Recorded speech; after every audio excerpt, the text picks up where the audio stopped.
Hola chicos, ¿cómo están? Ha pasado mucho tiempo desde mi último vídeo, pero por fin tengo algo interesante que quería mostrarles. Decidí tatuarme otra vez. Lo siento, mamá. Seguimos en una cuarentena acá en Medellín, en Colombia, pero paulatinamente la economía está abriendo. Pero voy a hablar más de eso y mi situación lejos de casa al final del vídeo. Si quieres continuar viendo, deberías continuar viendo. Bueno, yo fui en un estudio de tatuaje que se llama Fluink, que es un muy buen lugar para tatuarse. Yo conozco los dueños, es un lugar muy chévere y lo recomiendo 100%. El estudio se encuentra en Laureles, que es un muy lindo lugar, y es un corto viaje en taxi desde mi departamento en Poblado. Y bueno, a ver cómo fue. Vamos.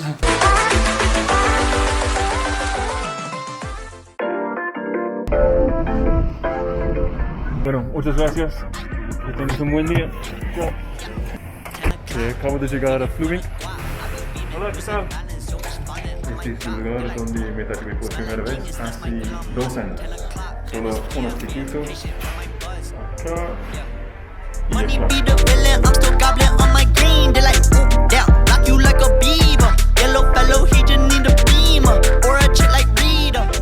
acá. Casi estamos listos. Casi estamos listos.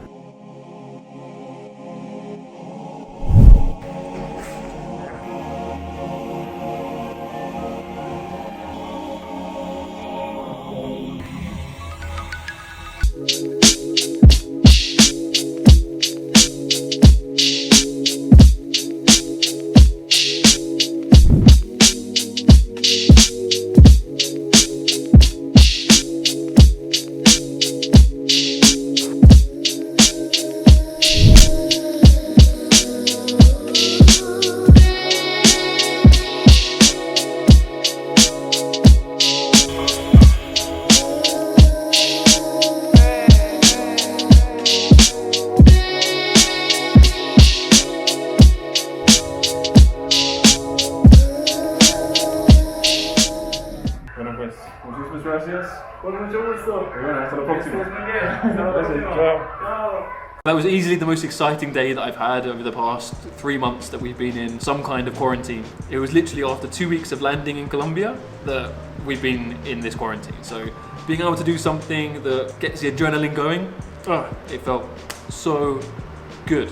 Now, I'll be honest, I've not been keeping myself fully up to date with the coronavirus situation in Colombia or the rest of the world, purely because it just fills me with too much anxiety about the future. So I've definitely limited my consumption of news throughout this period of time. What I do know, Colombia statistically doesn't seem to be that badly affected by coronavirus when you compare it to the likes of the US and the UK. However, I don't know how it is for an everyday normal person living in Medellin or in the country, which I can imagine they've been affected greatly purely for the fact that they can't work. People here work day to day. They can't feed their families, they can't feed themselves.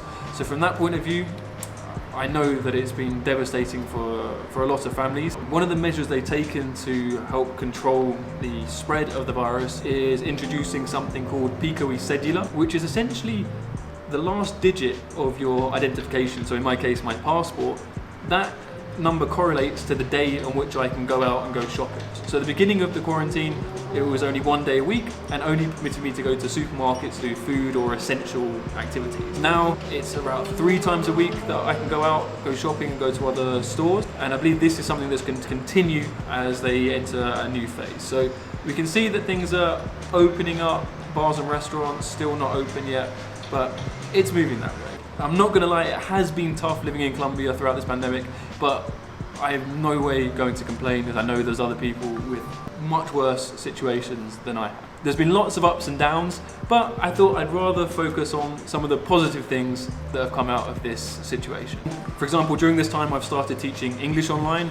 I spoke about in a previous video of mine, here, that I needed to start generating income whilst I shoot towards this bigger goal of mine. And I've even ended up on some Turkish YouTubers channel talking about Venezuelan rappers, which is quite random, as well as doing a YouTube live for the company to promote their company within the Latin American market.